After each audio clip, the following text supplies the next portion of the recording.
اگر آپ کو لگتا ہے کہ آپ کے گھر میں کوئی برائی ہے، آپ کا بچہ غلط راستے پر چل رہا ہے، آپ کی بیوی اللہ کی نافرمان ہے، آپ اس کی اصلاح کی کوشش کیجئے اور اللہ سے دعا کیجئے۔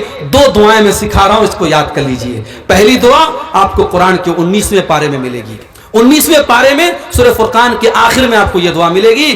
اللہ کے نیک بندے یہ دعا اللہ سے کرتے ہیں، ربنا هب لنا من ازواجنا وذرياتنا قرۃ اعین واجعلنا للمتقین اماما۔ اے اللہ ہماری بیوی بچوں کو ہماری آنکھوں کی ٹھنڈک بنا دے، اور اے اللہ ہمیں تو متقیوں کا امام بنا دے۔ آپ کی بیوی بچے آپ کی آنکھوں کی ٹھنڈک کب بنیں گے؟ جب آپ کی بیوی آپ کو نماز کے لیے اٹھائے گی۔ فجر کی 5 بجے اذان ہو رہی ہے، اذان کی آواز آپ کے کانوں میں جا رہی ہے اور آپ کمبل اوڑھ کے لیٹے ہیں اور بیوی آپ کو جھجوڑ کر کے اٹھاتی ہے، اٹھیے جائیے نماز پڑھیے۔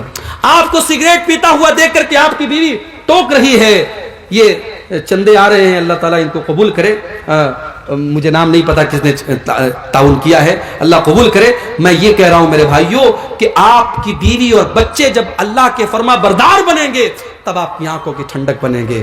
ایمان والے یہ دعا کرتے کہ اے اللہ ہمارے بیوی بچوں کو ہماری آنکھوں کی ٹھنڈک بنا دے، وَجْعَلْنَا لِلْمُتَّقِينَ إِمَامًا، اور اے اللہ ہمیں تو متقیوں کا امام بنا دے، اتنا نیک بنا دے، دنیا مثال دے۔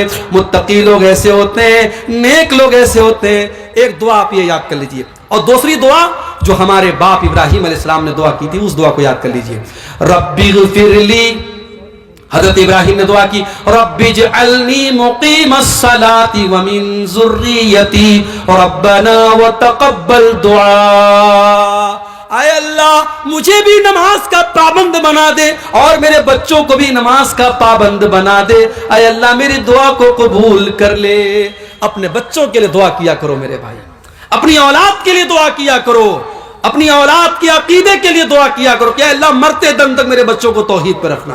ابراہیم علیہ السلام یہ بھی دعا کرتے ہیں، رب انہن اضللن کثیرا من الناس، اے اللہ ان بتوں کی وجہ سے بہت سارے ہلاک ہو گئے، وجنبنی وبنی ان نعبد الاصنام، اے اللہ تو مجھے اور میرے بچوں کو تو بتوں سے بچانا، میرے بچوں کو تو شرک سے بچانا۔ اپنی اولاد کی جیسے دنیا کی فکر کرتے ہو میرے بھائی، اپنی اولاد کی آخرت کی فکر کیا کرو۔ جب بھی دعا کے لیے اللہ کے سامنے ہاتھ اٹھایا کرو، اپنی اولاد کے لیے اپنی فیملی کے لیے بھی دعا کیا کرو۔ یہ چند باتیں گھروں کی اصلاح کے تعلق سے میں نے رکھی ہیں، امید کرتا ہوں کچھ باتیں کچھ تلخ بھی آ گئی، کچھ کڑوی بھی آ گئی، پہلی مرتبہ آپ کے علاقے میں آیا ہوں، اس امید کے ساتھ میں نے یہ باتیں رکھی ہیں کہ ہم صرف ایک کان سے سن کر کے دوسرے کان سے اڑا نہیں دیں گے، بلکہ ہم عمل کرنے کی کوشش کریں گے۔ اللہ سے دعا ہے رب العالمین ہم سب کو اپنے گھروں کی اصلاح کرنے کی توفیق عطا فرمائے۔ اللہ ہم سب میں سے جو باپ ہیں ان کو ایک ذمہ دار باپ بنا دے، جو مائیں ہیں ان کو ذمہ دار مائیں بنا دے، جو بیویاں ہیں ان کو نیک اور دیندار بیویاں بنا دے۔ اللہ ہمارے گھروں کو جنت نشان بنا دے، ہم سب کو کہنے سننے سے زیادہ عمل کرنے کی توفیق عطا فرمائے۔ ربنا تقبل منا انك انت السميع العليم وتب علينا انك انت التواب الرحيم۔ دعا کرا دیں کوئی اور امام صاحب صدر صاحب نہیں کوئی؟ اچھا بسم اللہ الرحمن الرحیم الحمد للہ رب العالمین الرحمن الرحیم مالک یوم الدین ایاک نعبد و ایاک نستعین اهدنا الصراط المستقیم صراط الذین انعمت علیہم غیر المغضوب علیہم ولا الضالین آمین۔ اللهم صل على محمد وعلى آل محمد كما صليت على إبراهيم وعلى آل إبراهيم إنك حميد مجيد۔ اللهم بارك على محمد وعلى آل محمد كما باركت على إبراهيم وعلى آل إبراهيم إنك حميد مجيد۔ ربنا آتنا في الدنيا حسنة وفي الآخرة حسنة وقنا عذاب النار۔ ربنا ظلمنا أنفسنا وإن لم تغفر لنا وترحمنا لنكونن من الخاسرين۔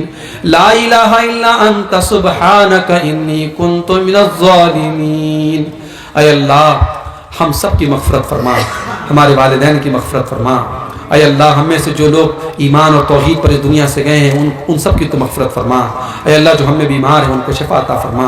اے اللہ جو روزی روٹی سے پریشان ہیں ان کو اے اللہ ان کے کاروبار میں برکت نصیب فرما. اے اللہ ہمارے نوجوانوں کی حفاظت فرما. اے اللہ ہماری بچیوں کے پردے اور شرم و حیا کی حفاظت فرما. اے اللہ فلسطین میں ہمارے مظلوم بھائیوں کی مدد فرما. اے اللہ ان پر ظلم کرنے والے ظالموں کو تو نیست و نابود کر دے. اے اللہ ان پر ظلم کرنے والے ظالموں کو ان کے انجام تک پہنچا دے. اے اللہ ہمارے وطن عزیز کی حفاظت فرما. اے اللہ ہمارے وطن کو جو لوگ بگاڑنا چاہتے ہیں خراب کرنا چاہتے ہیں اے اللہ تو ایسی طاقتوں کو ناکام کر دے. اے اللہ ملک کے تمام باشندوں کو مل جل کر کے رہنے کی توفیق عطا فرما. اے اللہ ہماری مسجدوں کی ہمارے مدرسوں کی ہمارے علماء کی ہمارے دینی اداروں کی حفاظت فرما. اے اللہ ہمارے جان و مال کی ہمارے عزت و آبرو کی حفاظت فرما. اے اللہ ہمیں ایک کر دے نیک کر دے. اے اللہ ہماری صفوں میں اتحاد پیدا فرما دے. اے اللہ ہر مسلمان کے دل میں دوسرے مسلمان کی محبت پیدا فرما دے. اے اللہ ہمارے دلوں میں جو کینہ اور کپٹ ہے تو اس کو دور فرما دے. اے اللہ ہمیں بدعات و خرافات سے بچا لے. اے اللہ ہمیں شرک و بدعات سے بچا لے. اے اللہ صحیح عقیدے پر ہمیں مرتے دم تک قائم رہنے کی توفیق عطا فرما. اے اللہ اپنے نبی کی سچی محبت ہمارے دلوں میں پیدا فرما دے. اے اللہ اپنے نبی کے صحابہ کی اپنے نبی کے اہل بیت کی سچی محبت ہمارے دلوں میں پیدا فرما دے. اے اللہ تمام ائمہ دین تمام اولیاء کرام تمام صالحین سے ہمیں محبت کرنے کی توفیق عطا فرما. اے اللہ ہمیں اسلامی اخلاق اور اسلامی آداب پر چلنے والا بنا دے. رب العالمین ہم خطا کار ہیں گنہگار ہیں لیکن تیری رحمت کے امیدوار ہیں. اے اللہ ہماری خطاؤں کو معاف فرما دے اور جنت الفردوس میں ہم سب کو داخل فرما. اے اللہ جس طریقے سے آج اس دینی پروگرام میں ہم جمع ہیں ہم سب کو جنت میں بھی اکٹھا ہونے کی توفیق عطا فرما. اے اللہ ہماری خطاؤں کو تو اپنے عفو و کرم سے معاف فرما دے. اور ربنا تقبل منا انك انت السميع العليم وتب علينا انك انت التواب الرحيم وصلى الله تعالى على نبينا محمد واله وصحبه اجمعين والسلام عليكم ورحمه الله وبركاته. موقر سامعین کرام عظیم الشان دونوں کا اجلاس حضرت مقرر موصوف کے اختتام دعا کے بعد یہیں پر ختم کرنے کا